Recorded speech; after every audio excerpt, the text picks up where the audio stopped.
Jason here for Educational Renaissance. Today I'd like to continue in my series on why the history of narration matters. If you remember, last time around I started out by discussing the history of narration and why I think that makes a difference for both Charlotte Mason educators and classical educators, and how we can agree and get along and interact with one another. In particular, unpacked the problem or question of whether or not Charlotte Mason actually discovered narration. And I think this is important because she does claim in some places to have done something very like discovering narration. What I think she was actually claiming is to have discovered a way of using narration in education as a centerpiece learning strategy. And that she had discovered this problem of attention, how to solve the problem of getting students to attend day in, day out, week in and week out, so that they actually learn as much as possible. But I don't think she discovered narration in itself, and that's because there's this rich history of narration-like practices being used that I'd like to start to unpack today. And I think this history matters because, as I said before, there's this dividing wall between Masonites on the one hand and classical educators on the other. And there aren't many people going across, at least as of right now.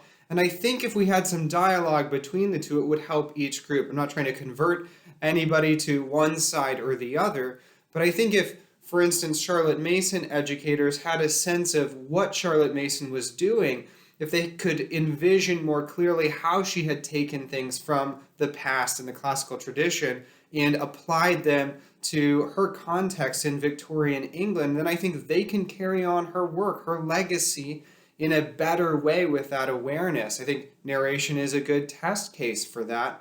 In a similar way, for classical educators, for those who are trying to approach narration in particular, seeing that narration is part of this broader classical tradition, even if it was applied in specific ways by Charlotte Mason, will probably put the edge off of it or allay any fears that classical educators might have about considering narration as a central learning strategy for their classrooms.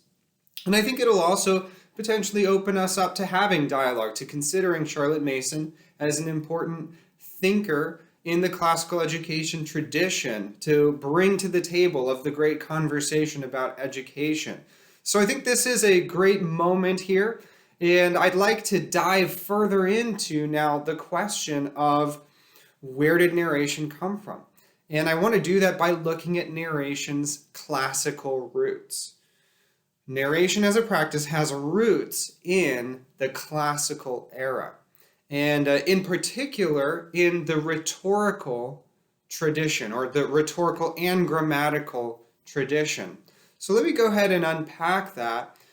In my own experience of learning about these things, I've been, for most of my career at a Charlotte Mason classical school, so I'm kind of in the aisle between these two camps that I was describing earlier. But sometime I actually first encountered narration pre-Charlotte Mason in John Locke. John Locke's Some Thoughts Concerning Education. I was surprised to see a bunch of different ideas that Locke was addressing that I had read previously in Charlotte Mason. And I'm thinking to myself, wow, perhaps he was a source for her as she talked about habit training, how we shouldn't just use rules to try and get students to do things, the importance of attention, and so on. And when I came across a passage in John Locke on rhetoric, where he talked about narration, I was just amazed. I was floored. But later on, after that, I actually found statements very similar in Quintilian. Quintilian was a famous Roman orator in the 1st century AD, operated on the coast of Spain, but one of the greats. And he wrote our longest work on education from the ancient world, where he goes in detail. And so that was the kind of next place that I found narration, where he recommended that the fables of Aesop, for instance, be narrated. And that's a great place to start, because those fables, if you've encountered them, are nice, short, and crisp, and great things for young children to take in and begin telling. Little did I know that before that, narration had a further or deeper root.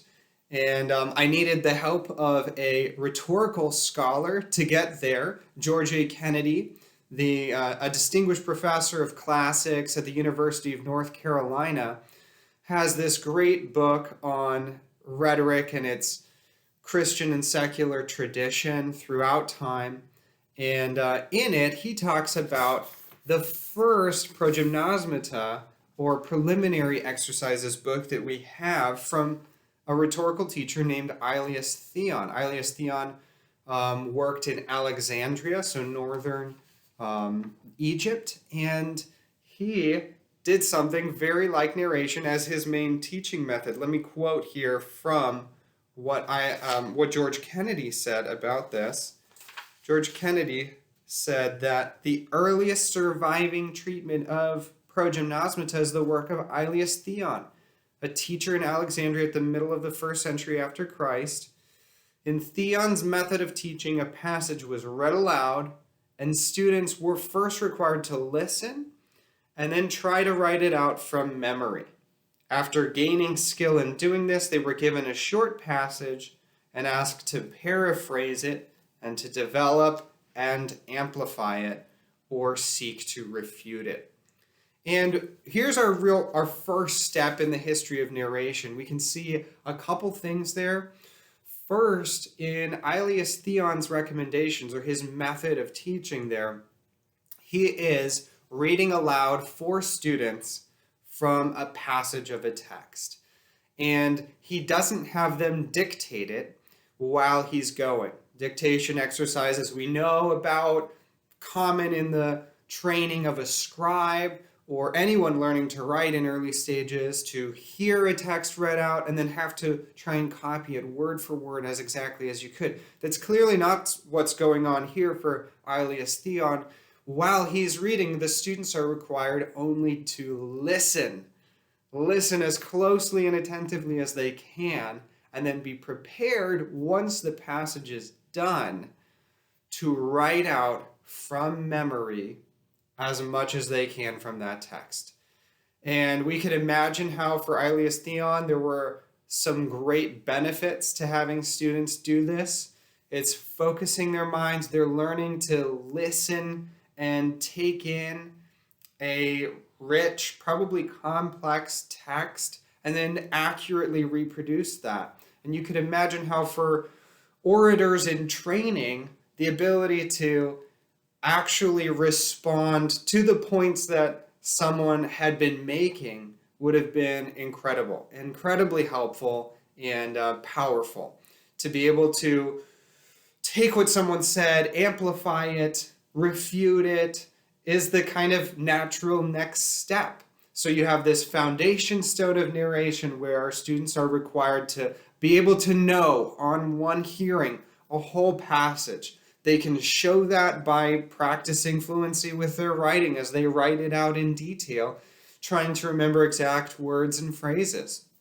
And then they can build upon that skill the ability then to analytically interact with the text or passage that they had heard and taken in. So this is the first step of narration being used. And again, just hearing that, written narration being used, the hearing of this text as it's read aloud by the teacher, Aelius Theon, makes you think of Mason's recommendations for how narration would be used as a kind of regular staple in book-based education for Victorian England students. Now, the next step I want to go to, the next root in the classical antiquity of narration, is Quintilian. I've already mentioned Quintilian, but he adds another step in there. He talks about how students should relate orally the fables of Aesop, which follow next after the nurse's stories. In plain language, not rising at all above mediocrity, and afterwards to express this same simplicity in writing. So there are a couple things to note there. The first is that Quintilian is having this process start earlier, before they know how to write. Students should even hear, they're going to hear the nurses' stories from when they're really little, and then when they graduate to Aesop's fables and potentially start going off to a grammaticus or having a tutor come to them, they can be trained already at that point to tell back the stories and fables of Aesop. This is a great step because it's going to tie students' oral spoken fluency to what they're then going to be able to take in by texts. It can start even earlier than their ability to write. And then notice how he recommends that once they are able to write later on, they can do the same in writing. So we've got that extra step built in there. And then he goes on after that point to talk about what they can do with poetry, narrating poetry. He says, let them learn too to take to pieces the verses of the poets and then to express them in different words and afterwards to represent them somewhat boldly in a paraphrase in which it's allowable to abbreviate or embellish certain parts, provided that the sense of the poet be preserved. And then he concludes, he who shall successfully perform this exercise, which is difficult even for accomplished professors, will be able to learn anything. So that final step there of taking the verses of poets and reproducing or paraphrasing them, I think is another move. You can imagine how just a story like from Aesop or a basic text wouldn't be easier to narrate than to take something like a poem, which is rich, filled with all sorts of images, and you have to really work to interpret and understand before you can then transfer it into prose. So this is a great moment here. Now, some might read that passage and have an objection, wonder maybe what Quintilian's talking about here is students actually having the poem in front of them and performing more of an analytical exercise where they just transfer, line by line, this poem into prose and add on where they want or subtract where they want, which is a different sort of thing than narration, right? If you have the poem in front of you and then you can do this sort of exercise, you could do it. It's still a good rhetorical training activity. I can think of Benjamin Franklin putting himself through the paces in something similar, using articles or essays to train himself in style and fluency, where he would translate back and forth into different ways of saying each sentence. But it's worth questioning whether that's what Quintilian has in mind here. Certainly he doesn't talk about explicitly them having the poem in front of them. And I would argue that in the ancient world like this, where scrolls cost money, paper is very expensive, students are by and large using wax tablets in order to write out what they write out. And while you can have multiple pages to a wax tablet, and sometimes they would do that, it still is at least, I think, more likely that he is envisioning the teacher having the poem, reading it aloud to the students, and then the students interacting with the poem. He just did not have a copier and a teacher's lounge in the back room that he could go and make copies from his old college textbook of this particular poem, right? Teachers in the ancient world didn't generally work like that. Text cost a lot of money if you were going to have something preserved like that. And it's unlikely that there would be copies for every student. Of course, it's possible. I mean, students certainly did copy out, do a transcription of a particular text, like a poem or something like that. Could they have done that and then another? It's possible, but again, I think that it is at least as likely that Quintilian is envisioning narration here. And the fact that he goes on to say that a person who can do this, a student who can do this, which is hard for even professors to do, will be able to learn anything, probably indicates that what they're being asked to do is pretty challenging indeed. And I don't think it's quite as challenging, perhaps doesn't qualify to that level if we're talking about them having the poem in front of them and then just translating that into different ways of saying the same thing. That's a great little task, but I don't think it's nearly as difficult as being able to hear a poem and then write and translate it out and amplify and develop it in ways that you want thereafter. So we have two great classical roots of the practice of narration here. First in Aelius Theon and then in Quintilian. And really, if we think about it, there's a seed behind these roots here. There's a seed of oral narration being used in pre-literate societies. We can see that literacy is very present in the classical world, and because of the alphabet in Phoenicia and Greece, has absolutely transformed civilization. But going back way before that, you can imagine in a society without writing, the only way that education could have happened, the only way that you could pass on a wisdom saying or a story, some bit of knowledge or insight about how to perform a particular task, the only way you could do that would be through narration, through tellings and retellings and corrections of tellings that a society would naturally do. And in a day and age where people weren't inundated with texts and with entertainment of one kind or another, you can imagine how people would naturally tell back any important interaction that they had. Any great story, you're out in the field afterwards, you have a fire as you're cooking. What's going to happen in your mind but telling back what you learned or took in that was of interest that day? I think we really, in our text-dominant modern society, underrate the ability of early peoples to be able to hear and know through either silent retellings to themselves or the numerous retellings to one another in family situations, tribal, cultural situations. It's just all there.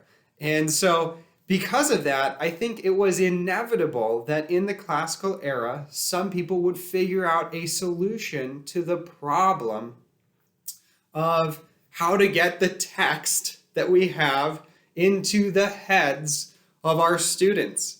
It just makes sense that rhetorical teachers would come up with this. I don't want to underrate or undervalue the brilliance of the pedagogical insights of either Aelius Theon or Quintilian or the many other unnamed rhetorical teachers and professors who may have used narration-like techniques all through. But I think it was just part of the context. We should see narration as naturally growing in this process from seed to roots here in the classical era. A final note that I want to make as I continue to think through these classical roots of narration in antiquity is actually to sidestep to Plato for a minute and the problem as he saw it. Plato's Socrates in the dialogue Phaedrus famously talks about the problem of writing and how with the invention of writing, people aren't actually going to get better at memory or wiser, they're going to get worse. In this famous passage near the end of the dialogue Phaedrus, Socrates is talking with Phaedrus and he tells this myth. He retells this story of an ancient Egyptian king called Thamus and the god Thoth appearing to him, who was an inventor of many arts, including writing, kind of a wisdom and magic god in ancient Egyptian mythology. But Thoth is praising all these different arts that he's revealing to the king, the pharaoh. And he talks about writing in particular and says how it's going to be such a benefit to the learning of the Egyptian people. It's going to make them wiser and make them learn more. And the king responds back and says, I understand that you invented this, and so you're going to say the best things about it, but really, I think you've judged things incorrectly. Actually, the opposite of what you say is going to happen is going to happen. The fact that we will have writing means now that we will become more forgetful. We will not improve in memory. You've provided a great tool for reminder, but not for memory. Because people have writing, they will rely on the reminder and not on pulling out from within, recalling from within what they will have learned. And that'll make them able to go through a whole host of matter very quickly without actually learning any of it fully. They will seem to be wise, but not be actually wise. And I think what Plato or Socrates is doing here is completely anticipating the problem that as we've moved from a more hearing dominant, oral and spoken and listening culture to a more text dominant culture, forgetfulness reigns. I mean, just think of the problem of the internet nowadays. You can look up anything, so why should you learn anything for yourself? Why should you rely on your memory at all? You can just take your phone and search on Wikipedia. You don't need to remember anything. But we tell this to ourselves because remembering is hard work. And so I think this problem of the forgetfulness induced by writing that Plato put his finger on is akin to the problem of inattention that Charlotte Mason was talking about in our last blog article. The problem of how do you get students to attend well enough that things go into their long-term memory? And the answer that our early rhetorical teachers discovered for us was you force them to not rely on the text, to retrieve from memory immediately what they took in. To do that both through spoken means, through orally telling back what you've heard, and through written means, through writing out for yourself what you just heard based on memory. And we know from modern research on retrieval practice that that type of activity is one of the most important and powerful ways to secure durable learning, long-term retention, because we're signaling to our brain, this is worth remembering. We tried really hard to remember it. Maybe you should wire that neural pathway, wrap some myelin around it so that we can retrieve it later reliably. So this is the first step or first stage in the history of narration, the classical roots of narration. And all I've said so far is just to point in the direction of how narration has this long history. It solves this perennial problem of how to not forget, but how to, from a text, learn something reliably and actually grow in wisdom. I'm looking forward to next installment, where we will see the rebirth of narration in the Renaissance and Reformation period with figures like Erasmus and Comenius, and even probably dip into Enlightenment period and John Locke and how he critiqued the classical education techniques of his day that had lost this deep well of narration, this foundational practice on which so much else in the intellectual life is based. Thanks for listening. Hope you have a great day.